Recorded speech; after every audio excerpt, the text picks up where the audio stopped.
বর্তমানে ইরানের তেলের 87% নেয় এককভাবে চীন, এবং সেই উত্তেজনা কি নতুন করে আবার নতুন ডাইমেনশনে যুদ্ধের রূপ নেয় কিনা। একদিকে ইরানকে যেমন অর্থনৈতিকভাবে দুর্বল করা যাচ্ছে, চীনকে তেমন তেলের সংকটে ফেলানো যাচ্ছে। মার্কিন যুক্তরাষ্ট্র যে আবার এটিতে নতুন করে অবরোধ আরোপ করলো, এতে করে তো এটি আরো বেশি বন্ধ হয়ে গেল। আসসালামু আলাইকুম প্রিয় বন্ধুরা, দেশে ও প্রবাসে যে যেখান থেকে দেখছেন প্রত্যেককে শুভেচ্ছা জানাচ্ছি। আমি সাংবাদিক সাইদুল ইসলাম।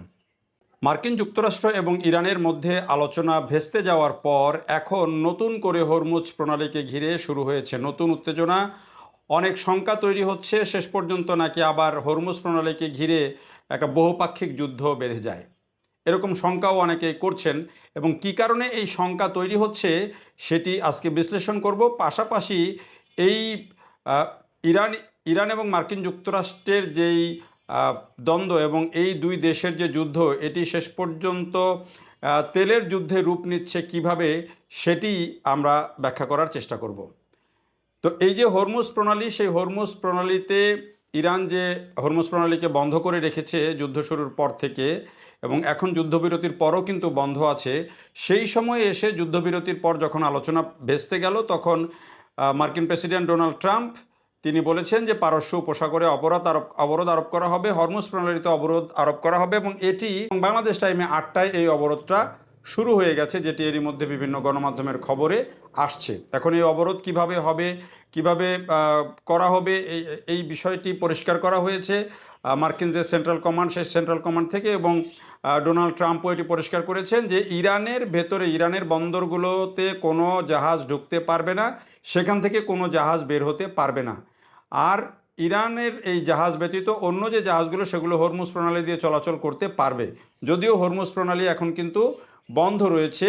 বিবিসি যে একটি জরিপ করছে রেগুলার, তাতে দেখা যাচ্ছে যে কালকে মাত্র 4টা জাহাজ চলাচল করছে তাদের জরিপে, যেটি বলছে, যদিও ইরান দাবি করছে যে এখানে কোনো জাহাজ চলাচল করছে না।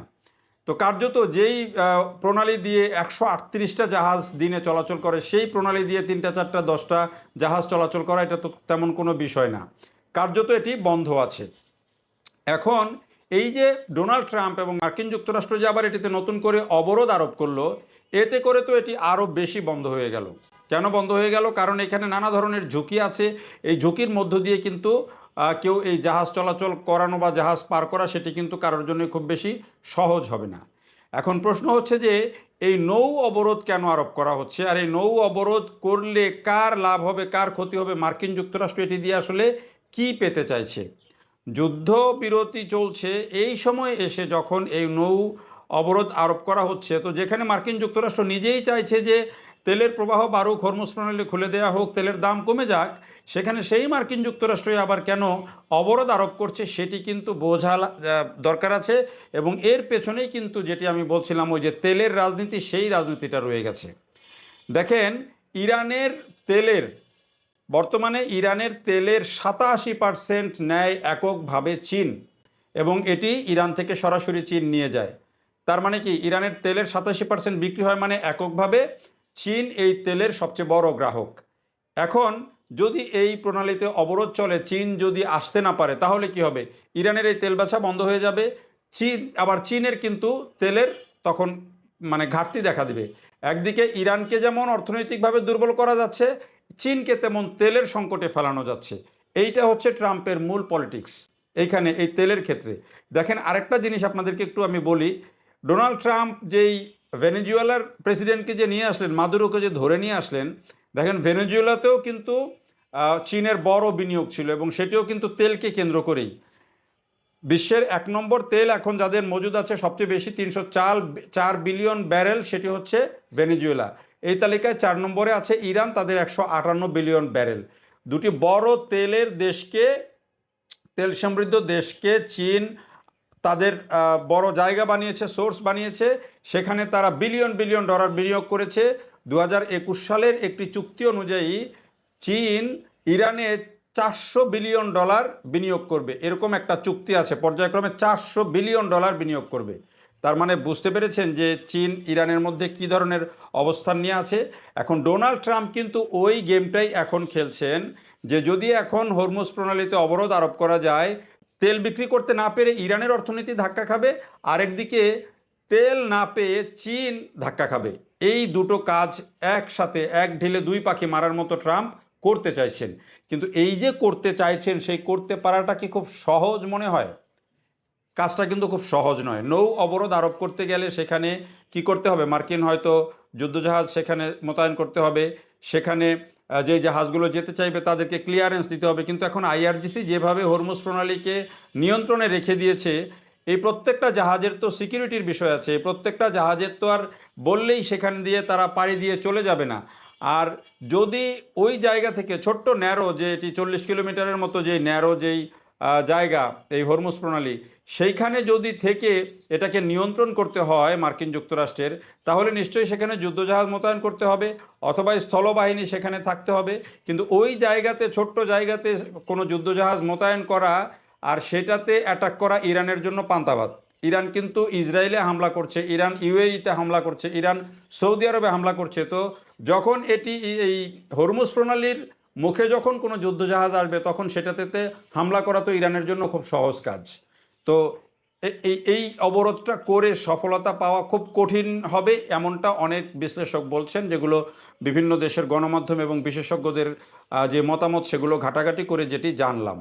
তো এটি হলো মানে মার্কিন যুক্তরাষ্ট্রের যে উদ্দেশ্য, সেই উদ্দেশ্য হচ্ছে এইখানে।